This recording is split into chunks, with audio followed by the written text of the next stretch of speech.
날씨가 추워지면서 이게 감기에 걸리신 분들이 꽤 많이 계신 것 같습니다. 독감도 유행하고 있고 예방주사를 맞아도 걸리는 분도 있고 감기에 걸리지 않도록 스스로 잘 관리를 잘 하시면 좋겠습니다. 오늘도 우리 옆에 나오신 분들에게 좌우에 앞뒤에 나오신 우리 성도들에게 서로 인사하면 좋겠습니다. 참 잘 오셨습니다. 은혜 많이 받읍시다. 네. 오늘 우리 모든 성도들이 주 안에서 은혜를 충만하게 받으시기를 예수님의 이름으로 축복합니다. 오늘 누가복음 1장 18절부터 25절까지 말씀을 통해서 하나님의 돌보심, 이 제목으로 하나님 말씀을 함께 나눕니다. 여러분, 건강한 남자와 여자가 결혼을 하면, 결혼 정년기가 되어서 이제 결혼을 하면 자녀 낳는 것을 당연하게 여기지만 사실 생명을 잉태하는 것, 자녀를 낳는 것은 하나님께서 우리에게 주신 은혜와 복입니다. 하나님의 은혜와 복이 아니고서는 자녀를 잉태할 수가 없습니다. 낳을 수가 없죠. 창세기 1장 27절부터 28절 보면 하나님께서 사람을 창조하시고 그들에게 복 주신 말씀이 있는데, 그 말씀 보면 하나님이 자기 형상, 곧 하나님의 형상대로 사람을 창조하시되 남자와 여자를 창조하시고, 그 다음에 주신 말씀이 나오지요. 하나님이 그들에게 복을 주시며 하나님이 그들에게 이르시되 생육하고 번성하여 땅에 충만하라, 땅을 정복하라, 바다의 물고기와 하늘의 새와 땅이 움직이는 모든 생물을 다스리라 하시니라 라고 말씀하고 있습니다. 생육하고 번성하는 것은 하나님께서 복 주셨기 때문에 이루어지는 것입니다. 그뿐 아니라 시편 127편 3절에는 이런 말씀이 있죠. 보라, 자식들은 여호와의 기업이요 태의 열매는 그의 상급이로다 말씀하고 있습니다. 하나님이 우리에게 주신 자녀는 우리를 향한 하나님의 은혜와 복이며 하나님이 우리를 돌보심의 증거이기도 합니다. 우리를 사랑하시고 우리의 복 주심의 증거가 우리의 자녀라는 것입니다. 세상은 남자와 여자가 결혼하면 잉태하여 자녀 낳는 것을 당연하게 여깁니다만, 오늘날 보십시오. 많은 가정이, 많은 그런 부부가 난임과 불임으로 인해서 눈물을 흘리고 있습니다. 요즘에는 자녀를 낳지 않는 그런 부분, 그들이 일부러 우리는 자녀를 낳지 말자, 그래서 자녀를 안 낳는 사람도 있습니다만, 자녀를 낳고 싶어도 낳지 못하는 세대도 지금은 참 많다라는 것입니다. 현대의학이 발달했다고 하지만 생명의 잉태, 자녀를 낳아서 양육하는 것, 이것은 여전히 인간의 영역을 넘어선 신비이자 하나님의 주권에 속한 일임을 우리는 목격하고 있습니다. 결혼해서 가정을 이루고 자녀를 기다리지만 매달 들려오는 소식이 실망일 뿐일 때 겪는 그 부모의 아픔은 참 이루 말할 수가 없습니다. 자녀를 낳고 싶어서 애를 쓰는데 잘 안 되는 거예요. 그러다가 마침내 그토록 간절히 원하던 아이가 잉태되었다, 그런 소식을 듣게 되었을 때 여러분 한번 상상해 보십시오. 사람들이 여러 가지로 애를 씁니다. 난임과 불임으로 고통받는 자들이 이제 시험관도 하고 여러 가지 애를 씁니다. 그런데 그런 것이 아니라, 저는 사실 시험관 이렇게 하는 것도 이것은 하나님의 섭리인가 좀 궁금하게 됩니다. 자연임신을 해야지. 자연임신. 참 난임과 불임으로 고통하는데 자연적으로 임신된 거예요. 자연적으로. 여러분, 그때 한번 생각해 보십시오. 오랫동안 기다렸습니다. 오랫동안. 그것은 단순히 한 생명이 생겼다, 그런 사실을 넘어서 그 가정의 오랜 눈물과 기도가 응답된 기적이지요. 그때는 본인들 뿐만 아니라 양가 부모님, 형제자매, 그리고 그들의 아픔을 알고 기도해 주던 모든 이웃이 함께 기뻐하는 것입니다. 함께 즐거워하는 거예요. 왜냐하면 그 생명은 절망 속에서 피어난 희망의 증거이기 때문에 그렇습니다. 우리 자연적으로는 임신이 안 되는가 보다, 우리가 아무리 애를 써도 자녀를 낳지 못하는가 보다, 이제 절망하고 포기하는 그때 하나님께서 아이를 주시는 거예요. 얼마나 기쁘겠습니까? 얼마나. 오늘 우리가 읽은 본문에는 이러한 현대의 가정보다 더 깊은 절망 가운데 있던 한 노부부가 등장합니다. 제사장 사가랴와 그의 아내 엘리사벳입니다. 우리가 이제 성탄절까지 누가복음의 이 말씀을 좀 계속해서 묵상할 텐데, 오늘 제사장 사가랴와 그의 아내 엘리사벳을 한번 보길 원합니다.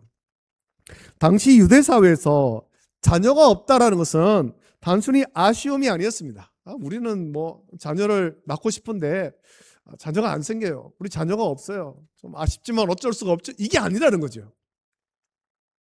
그것은 유대 사회 안에서 그것은 하나님의 복이 끊어진 그런 증거로 여겨졌고, 여인에게는, 자녀를 낳지 못하는 여인에게는 이 씻을 수 없는 수치와 부끄러움이었습니다. 더욱이 그들은 이제 나이가 많아 늙었습니다. 인간적인 소망이 완전히 끊어진 상태였습니다. 그럼 오늘 본문은 그 절망의 끝자락에서 인간의 불가능을 가능하게 하시는 하나님의 놀라운 역사가 시작됨을 우리에게 보여주고 있는 거예요. 오늘 우리는 이 말씀을 통해서 사가랴의 그런 어떤 연약한 약한 신앙과 그 대비되는 하나님의 신실하심, 그리고 엘리사벳의 고백 속에 나타난 하나님의 돌보심이 무엇인지를 깨닫고, 궁극적으로 우리를 구원하기 위해서 허물과 죄로 죽은 우리를 구원하게 찾아오신 예수 그리스도의 은혜를 우리가 깊이 묵상하기를 원합니다. 13절 말씀 오면, 누가복음 1장 13절 말씀 오면 천사가 사가랴에게 나타나서 이렇게 말하죠. 너의 간구함이 들린지라 내 아내 엘리사벳이 내게 아들을 낳아주리라 라는 아주 엄청난 기쁜 소식을 전합니다. 그러나 이 엄청난 기쁜 소식을 들었을 때 사가랴의 반응은 어떻습니까? 오늘 본문 18절 말씀 보면 이 엄청난 기쁜 소식을 들었지만 사가랴는 기뻐하는 것이 아니라 믿지 않습니다. 사가랴가 천사에게 이르되 내가 이것을 어떻게 알리요? 내가 늙고 아내도 나이가 많으니이다 라고 말합니다. 여러분, 이 말씀은 우리가 성경에서 다른 곳에서도 좀 본 그런 말씀 아닙니까? 우리 믿음의 조상 가운데서도 이렇게 말한 사람이 있잖아요. 아브라함도 그렇게 얘기했죠. 여러분, 사가랴는 제사장입니다. 그가 평생 성전에서 하나님을 섬겨온 제사장이었습니다. 6절을 보면 사가랴와 엘리사벳에 대한 하나님의 평가를 누가가 기록하는데, 그들은 하나님 앞에 의인이었고 주의 모든 계명과 규례대로 흠이 없이 행하는 자들이었다. 하나님은 그렇게 평가했습니다. 그러나 결정적인 순간 하나님의 말씀이 그의 이성과 경험과 충돌했을 때 그는 말씀을 붙들기보다는, 말씀을 믿기보다는 자기의 현실을 바라보는 거예요. 불가능한 상황 가운데 하나님께서 가능을 선포하셨는데, 그때 그 결정적인 순간 사가랴는 하나님의 말씀, 전능하신 하나님의 말씀을 믿기보다 나의 경험과 나의 이성에 비춰볼 때 이거 불가능한 일이야 라고 여기는 거지. 내가 늙었습니다. 내 아내도 늙었습니다. 우리 부부는 이제 생물학적으로 불가능합니다. 자녀를 낳을 수 없습니다. 여러분, 이것이 사가랴의 대답이었습니다. 그는 전능하신 하나님의 약속보다 눈에 보이는 현실의 벽을 더 크게 본 거예요. 우리가 다 그렇게 지금 살고 있지 않습니까? 하나님이 우리에게 말씀하십니다. 전능하신 하나님께서 우리에게 약속의 말씀을 주셨습니다. 그런데 우리는 무엇을 보고 있습니까? 전능하신 하나님의 그 약속의 말씀을 믿기보다 우리 눈앞에 있는 감히 우리가 뚫지 못할, 오르지 못할 견고해 보이는 그 벽을 보는 거예요. 벽. 우리 하나님은 전능하신 하나님이잖아요. 이스라엘 백성들이 요단강을 건너 가나안을 정복할 때 그 가나안의 첫 성은 여리고성이었습니다. 하나님은 그 성을 정복할 때 이스라엘 자손들에게 한마디도 말하지 말고 침묵하고 매일 한 바퀴씩 여리고성을 돌게 했습니다. 그러면서 그 성을 보게 한 거예요. 크고 견고한 성벽, 이중 성벽, 감히 누구도 무너뜨릴 수 없는 견고한 성벽. 이스라엘 백성들이 보기에는 무너뜨릴 수 없는 성벽이었습니다. 그 벽은 너무 높고 너무 견고해 보이는 거예요. 하나님 그것을 보게 하시죠. 봐라, 너희들은 무너뜨릴 수 없다. 너희들의 힘으로는 할 수 없는 거다. 그런데 내가 이것을 너희들에게 주겠다라는 겁니다. 내가 이것을 너희에게 주겠다. 마지막 7째 날 하나님 말씀 따라 7바퀴를 돌고 크게 외쳤을 때 절대 무너지지 않을 것 같은 그 여리고의 성벽이 완전히 무너졌잖아요. 완전히. 이것이 하나님께서 하시는 일이에요. 우리 눈앞에는 여리고 성벽보다 더 크고 더 견고해 보이는 그런 성벽이 있을 수 있습니다. 우리에게는 불가능해 보일 수 있습니다. 그러나 하나님은 이 불가능을 뛰어넘으시는 하나님입니다. 할렐루야. 우리 하나님 이걸 뛰어넘는 거예요. 전능하신 하나님이 우리에게 말씀하시는 거예요. 너의 눈앞에 있는 그 불가능해 보이는 그 성벽 내가 무너뜨려 주겠다. 내가 무너뜨려 주겠다. 에이, 하나님, 저거는 못 무너뜨립니다. 저건 넘어갈 수 없습니다. 우린 그렇게 말할 것이 아니라 전능하신 하나님을 온전하게 믿어야 돼요. 우리의 믿음의 분량이 그만 커져야 되는 것입니다. 이 결정적인 순간 우리도 사가랴처럼 네, 하나님, 그건 안 되는 건데요. 불가능한 건데요. 그렇게 하나님의 말씀을 의심할 때가 우리에게 너무 많은 거예요. 우리의 믿음의 분량이 아직 크지 않아서 그런 거죠. 이 믿음의 분량을 키워야 됩니다. 키워야 됩니다. 사가랴는 천사가 와서 아들을 주겠다 말할 때 불가능하다고 대답했습니다. 이에 대해 하나님은 천사를 통해서 엄중히 말씀하시죠. 20절에 이렇게 말씀하십니다. 보라, 이 일이 되는 날까지 내가 말 못하는 자가 되어 능히 말을 못하리니 이는 내가 내 말을 믿지 아니함이거니와 때가 이르면 내 말이 이루어지리라 말씀하십니다. 자, 하나님은 사가랴의 입을 막았습니다. 이것은 불신앙에 대한 분명한 하나님의 징계입니다. 그러나 여기에는 징계를 넘어서는 하나님의 깊은 섭리가 담겨 있는 거예요. 사가랴가 말을 못하게 된 것은 역설적으로 하나님 말씀이 반드시 성취된다라는 확실한 증거입니다. 내 말이 이루어질 때까지 말 못하게 될 것이다. 그 말은 다르게 말하면 하나님 말씀이 성취될 때야 너의 입이 열리게 된다라는 거지요. 그가 벙어리가 된 것 자체가 초자연적인 현상이기 때문에 그는 침묵 속에서 자기의 불신앙을 회개하며 하나님의 능력을 묵상하게 되었을 것입니다. 그리고 이 침묵은 말라기 선지자 이후 400년 동안 이어진 하나님의 침묵을 상징적으로 보여주기도 합니다. 이스라엘은 오랜 시간 선지자가 없는 영적 암흑기를 보냈습니다. 이제 사가랴의 입이 닫히고 세례 요한이 태어나서 그의 입이 다시 열릴 때 비로소 400년의 침묵이 깨지고 구원의 복음이 선포될 것임을 이 사가랴가 말을 못하게 되는 것을 통해서 암시하는 겁니다.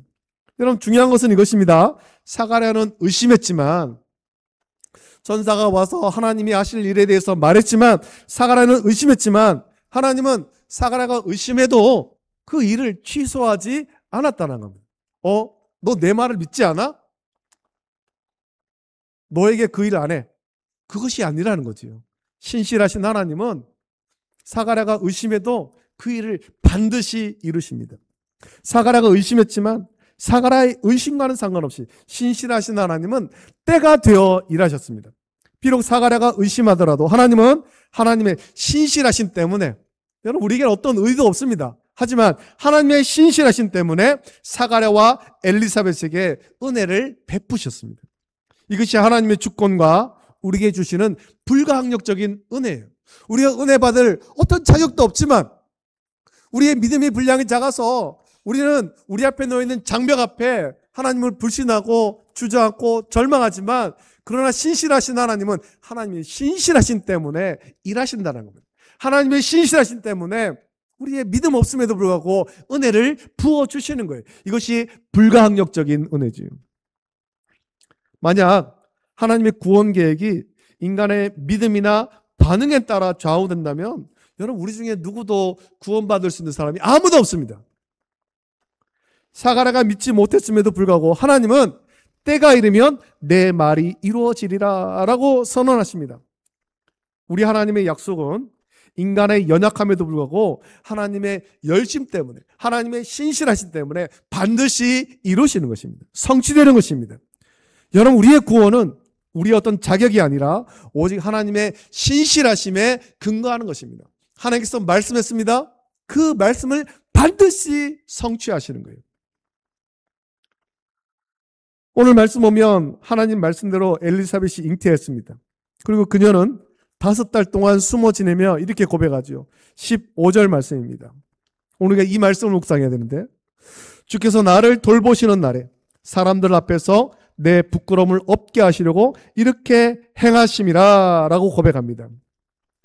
엘리사벳은 주께서 나를 돌보시는 날이라고 표현하고 있습니다. 이 표현은 다르게 말하면 주께서 나를 방문하신다, 주께서 나를 감찰하신다, 주께서 나에게 깊은 관심을 가지고 개입하신다, 그런 뜻이에요.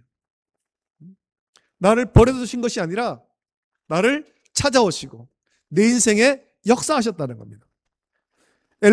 엘리사벳은 자신의 임신이 우연이 아님을 알았습니다.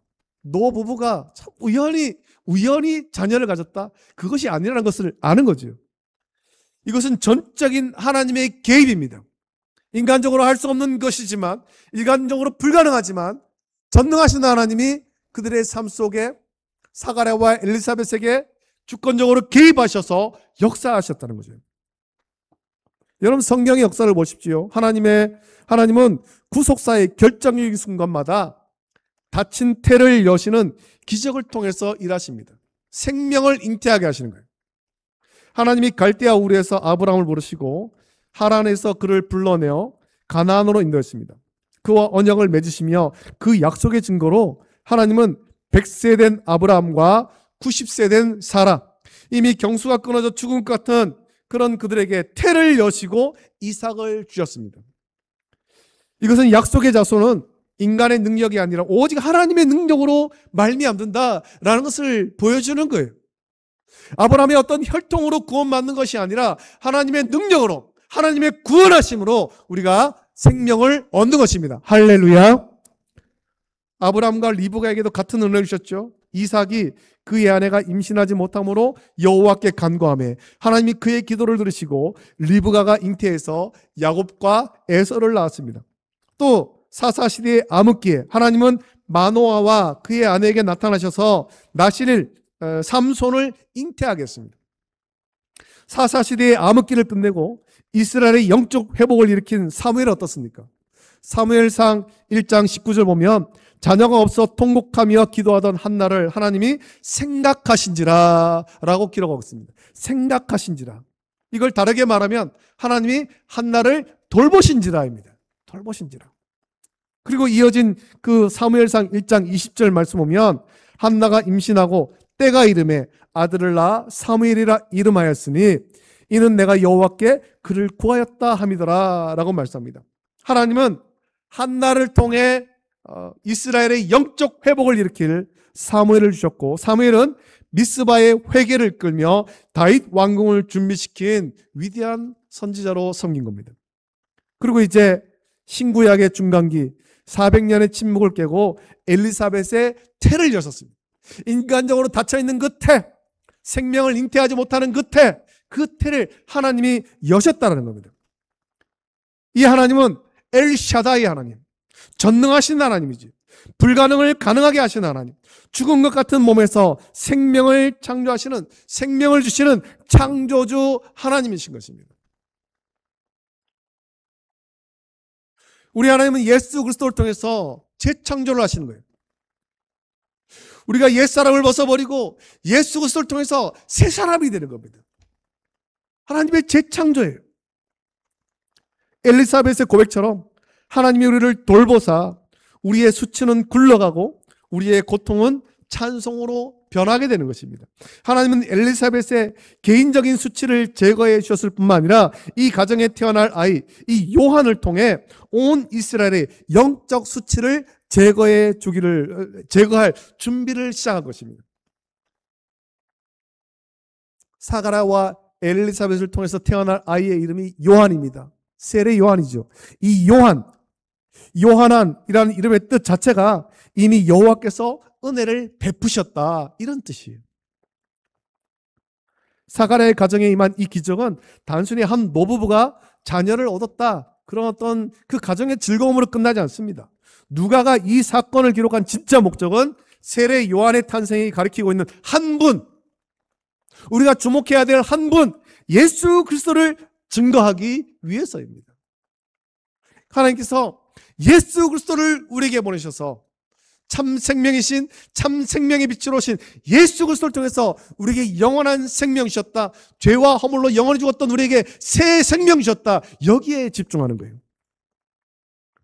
누가복음 1장 76절부터 79절 오면 세례 요한이 태어난 후에 다시 말하게 된 사가랴가 성령의 충만함 받아서 이 세례 요한에 관한 예언을 말씀하고 있는데, 그 말씀 보면 이 아이여 내가 지극히 높으신 이의 선지자라 일컬음을 받고 주 앞에 앞서가서 그 길을 준비하여 주의 백성에게 그 죄 사함으로 말미암는 구원을 알게 하리니 이는 우리 하나님의 긍휼로 임함이라. 이로써 돋는 해가 위로부터 우리에게 임하여 어둠과 죽음의 그늘에 앉은 자에게 비치고 우리 발을 평강의 길로 인도하시리로다 하니라 라고 세례 요한에 관해서 예언했습니다. 요한의 출생은 왕이 오시는 길을 닦는 준비하는 작업이었습니다. 자, 그렇다면 이렇게 하나님의 은혜로 태어난 세례 요한이 사람들이 맞이하도록 준비하게 하는 왕이 누굽니까?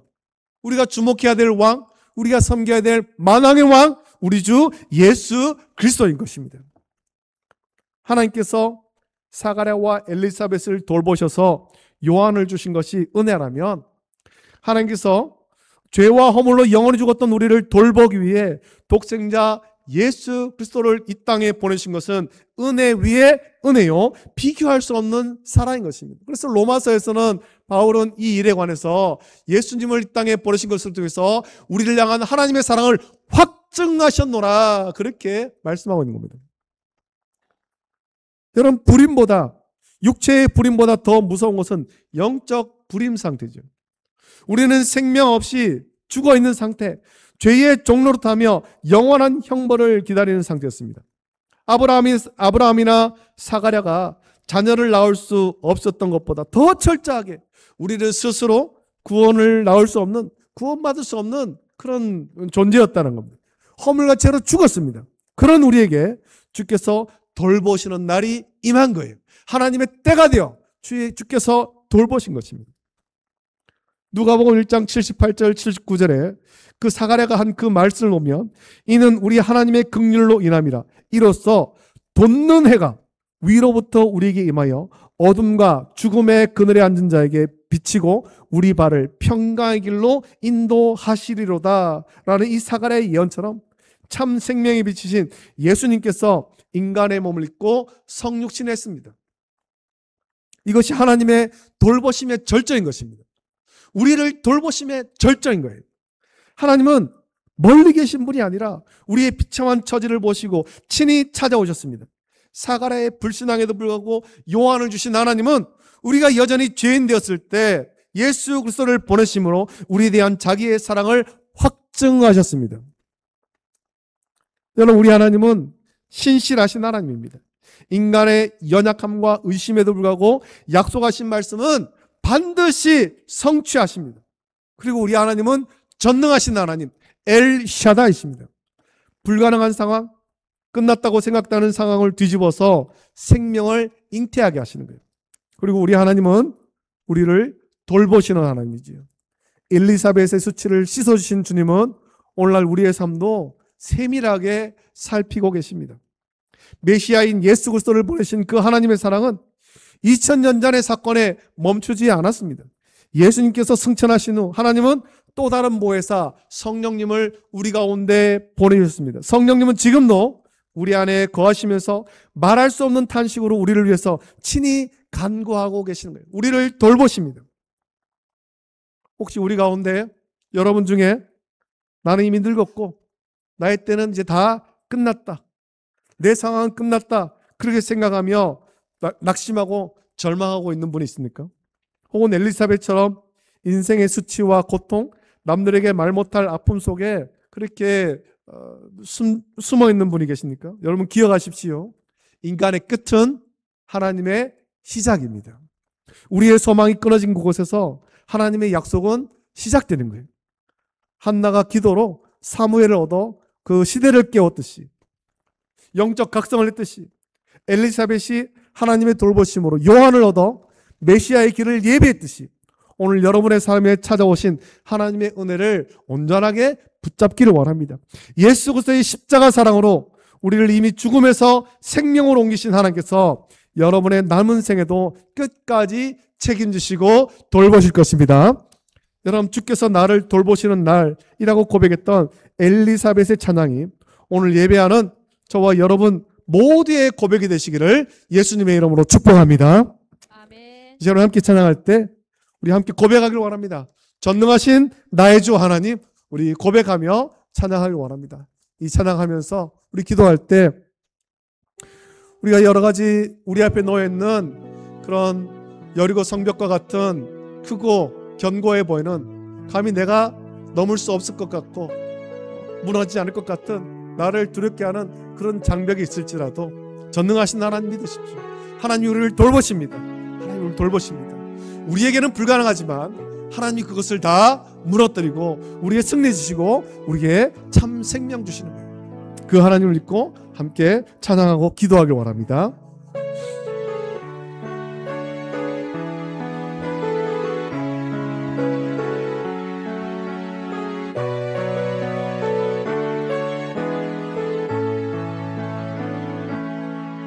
전능하신 나의 주 하나님은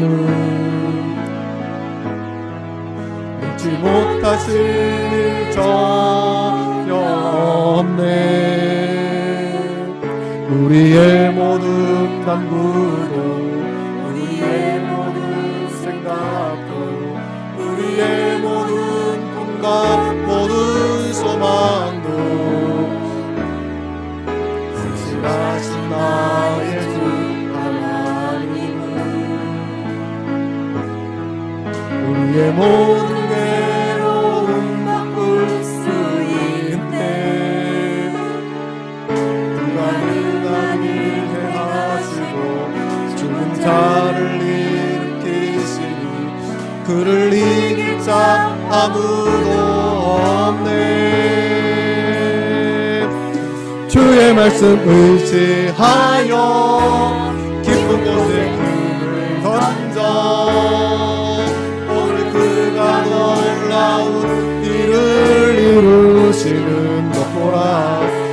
주의 말씀 의지하여 믿음으로 금을 던져 믿는 자에게 능치 못함. 주의 말씀 의지하여 깊은 곳에 금을 던져, 주의 말씀 의지하여 깊은 곳에 금을 던져 오늘 그가 놀라운 일을 이루시는 것 보라. 주의 말씀 의지하여 믿음으로 금을 던져 믿는 자에게 능치 못함 없네. 함께 기도하기 원합니다. 주께서 우리를 돌보십니다.